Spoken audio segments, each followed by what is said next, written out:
Hey everybody. Good day everybody. Here I am. Here we are. It's the only place ever, right? Here. You hear this? You hear what I'm saying? You listening? A little bit late compared to normal. Well, again, it's always just now, so sort of never late. Kinda, you know what I'm saying? All right, inviting Course in Miracles groups. Just got a message from the mermaid Misha Lee herself asking, what dude? She said, dude. She said, naked chinned fella, hey? Naked chinned fella? Look what happened. She said, hey, when's this going to be on? So anyways, this is the 44th day in our Course in Miracles, the 44th day in our 2021 calendar year, 44th lesson. What's this for? It's 44. So I haven't read it yet. I'm a little bit behind on my day in different ways. But I'm glad to be here. So let's see what this lesson is about, okay? Let's remind ourselves, let's remember that the Course in Miracles doesn't ask us to believe these things. It says, in fact, we probably will actively resist them, but that if we entertain them and allow and practice and remember and remind ourselves, it will have a positive effect in our lives, or we will see what effect it has in our lives anyways. So also feel free, I think, with me to join in wherever you're coming from. Know that in some way this information, as it says anyways, is kind of like holographic, meaning you can if you pick up what it really is saying today, pick up all of it is what it says. And then in another way, if you it is some sequentiality, so you can go back and check it out. Playfully I'll permutate some of these words. Okay, so let's start here, okay? Ready? Chime in below if you're on here. What's up? Hey, Misha, what's up? Hey, Golden, what's up?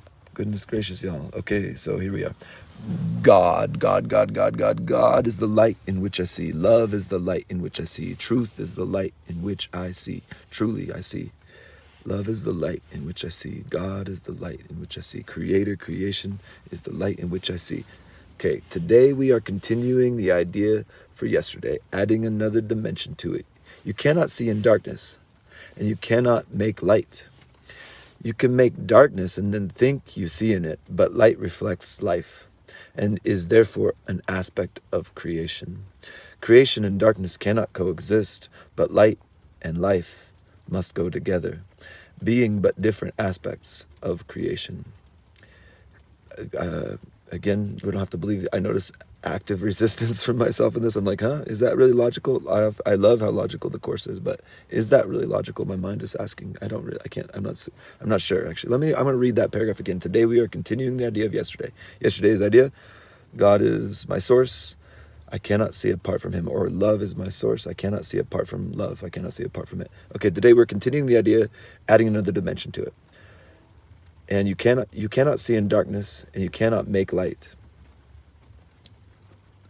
Maybe that's this distinction between makeup and created. Light is creation, makeup is darkness. Or to make something up is what there's a distinction the Course says. Truth is created. Illusions or appearances are made up, or stories are made up, okay? You can make darkness. This is like a story. You hear me saying this? You can make darkness, and then you can think you see in it, but light reflects life and is therefore an aspect of creation. Creation and darkness, they don't coexist, but light and life, they go together, being but different aspects of creation. I'm not sure what that means exactly. That's okay. Paragraph number 2. In order to see, you must... Sometimes you just move along to the next paragraph. Sometimes we can talk about it. We can be like, what do you think? And then sometimes we just move next paragraph and it answers our questions sometimes, Okay, in order to see, you must recognize that light is within and not without. In order to see, you must recognize that light is within and not without. Without, that's an interesting concept. Without. It's not without. It's an interesting concept. Within, that's like, it's here. Okay, so anyways, and without. It's an interesting word, eh? Without. Okay, so you do not see outside yourself, nor is the equipment for seeing outside you. This reminds me of what Sadhguru said. He was on the stage, a cool yogi guy. He said, point to where it is that you see me.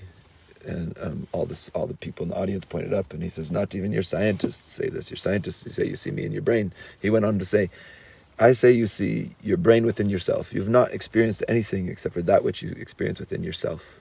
The idea of something outside of you is the idea that the Course is attempting to correct. It's the idea of separation. It's the tiny mad idea. It's the idea of what if something was other than what I am? What if something opposed what is? What if I separated from my source? And that's kind of what the world, the Course in Miracles says, is kind of like a symbolic representation of. Okay, you do not see outside yourself, nor is the equipment for seeing outside you. The equipment for seeing. In normal worlds, we would call that maybe like eyeballs, eye spheres, spherical visual receptacles. Okay, an essential part of this equipment is the light that makes seeing possible. It is with you always, making vision possible in every circumstance. Paragraph number 3. Today, we are going to attempt to reach that light. For this purpose, we will use a form of exercise which has been suggested before, and which we will utilize increasingly. It is a particularly difficult form for the undisciplined mind, and represents a major goal of mind training. It requires precisely what the untrained mind lacks. Yet this training must be accomplished if you are to see. Mind training. Maybe I'll go back to so the Course in Miracles has this saying, an untrained mind can accomplish nothing. It can accomplish nothing. And again, the tiny mad idea, into the mind of God there crept a tiny mad idea, at which it forgot to laugh. It took seriously the idea that there could be something other than the truth. This was the untraining of the mind from the truth to something else other than the truth. And what did that untraining do?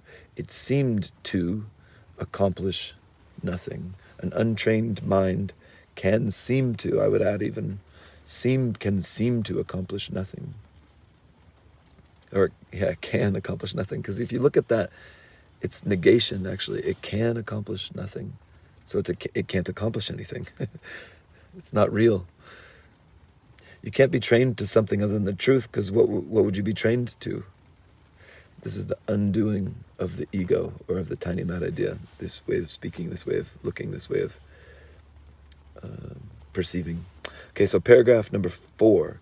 Have at least 3 practice periods today, each lasting some 3 to 5 minutes. A longer time is highly recommended, but only if you find the time slipping by with little or no sense of strain. The form of practice we will use today is the most natural and easy one in the world for the trained mind, just as it seems to be the most unnatural and difficult for the untrained mind. Your mind is no longer wholly untrained. Your mind is no longer wholly untrained.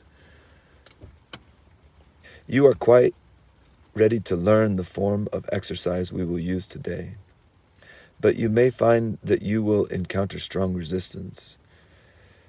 If you've been listening along, the Course is saying, because we're already at lesson 44, and it kind of assumes that you've read the Course. Your mind is no longer wholly untrained to the truth, or something like that. You are quite ready to learn the form of exercise that we're going to use today, but you may find that you will encounter some strong resistance. The reason is very simple. While you practice in this way, you leave behind everything that you now believe and all the thoughts that you have made up. Properly speaking, this is the release from hell. Yet perceived through the ego's eyes, it is the loss of identity and descent into hell, or into nothingness. It's the loss of everything you believe you are, and the thought that if you lose that all, there is nothing else, actually, is what's very scary. Okay. It's okay. Paragraph number 6. If you can stand aside from the ego by ever so little, you will have no difficulty in recognizing that its opposition and its fears are meaningless. If you can stand aside from the ego by ever so little, you'll have no difficulty in recognizing that its opposition and its fears are meaningless. You might find it helpful to remind yourself from time to time that to reach light is to escape from darkness. Whatever you may believe to the contrary, God is the light in which you see, or love is the light in which you see, or truth is the light in which you see, or your source is another way. You are attempting to reach Him, to reach love, to reach the truth, to reach wholeness, to reach your source, to reach your creation, your creator. You have a creator. Listen to me. I'm here. You hear this? This is creator speaking. You have a creator. Do you? You don't. I don't. We'll just entertain these ideas anyways. Okay, so paragraph number 7. Begin the practice period by repeating today's idea with your eyes open and close them slowly, repeating the idea several times more. Then try to sink into your mind, letting go every kind of interference and intrusion by quietly sinking past them. Your mind cannot be stopped in this unless you choose to stop it. It is merely taking its natural course.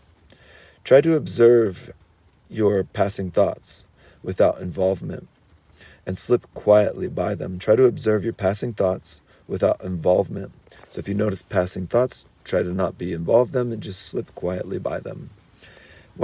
Paragraph number 8. While no particular approach is advocated for this form of exercise, what is needful is a sense of the importance of what you are doing. While no particular approach is advocated for this form of exercise, what is needful is a sense of the importance of what you are doing, its inestimable value to you, and an awareness that you are attempting something very holy. What is needful is a sense of the importance of what you're doing. It's needful that you recognize that this is the value of this is, you can't estimate how valuable this is, and that you have an awareness that you're attempting to do something that's very holy. Salvation is your happiest accomplishment. Salvation or forgiveness is your happiest accomplishment. Forgiveness of the meaning you've given the world, which is, the world often, I think we can say that meaning is a meaning of separation.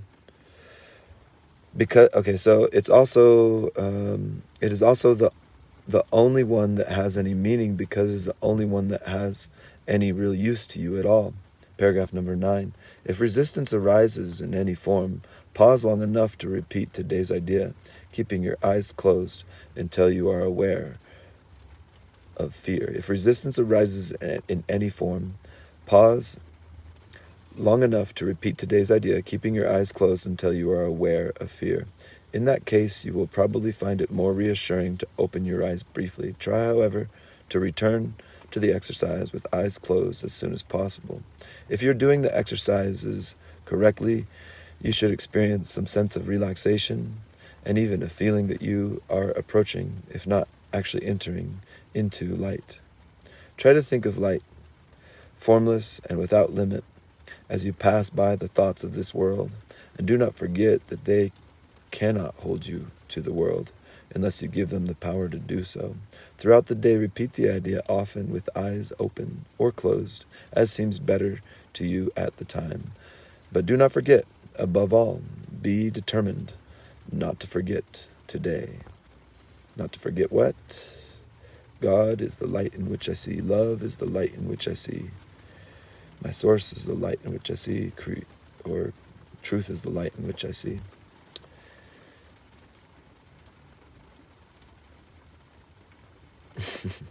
All right, let's see here. William Janelli Golden says he's here. Misha says, me? Yeah, indeed. That's you. William says, nothing is accomplished and nothing is something. Maybe. I'm not sure. I think you always have interesting things to say, Mr. Gianelli. I'm not sure if I believe that, but I think it's interesting. And William says, go Misha, go Joey. All right, everybody. Love is the light in which we see. And we can...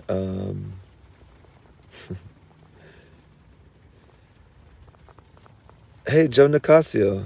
I'm happy to see you, brother, that you're on here. I'm in Utah at the moment, brother.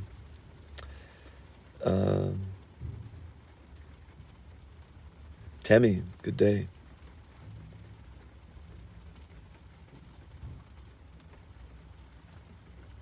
What am I waiting for?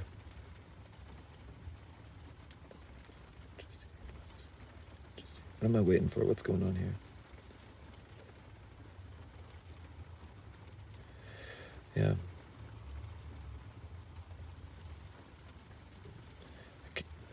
Love is my source. I cannot see apart from it. Love is the light in which I see. Love is my source. Vision is its gift. All things are one of two things. They are either an extension of love or a call for love.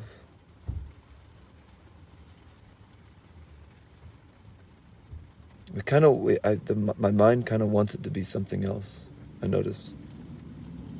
My mind seems to kind of want it to be something else. Hey, what's up? Thanks, Brother James, all the hearts there.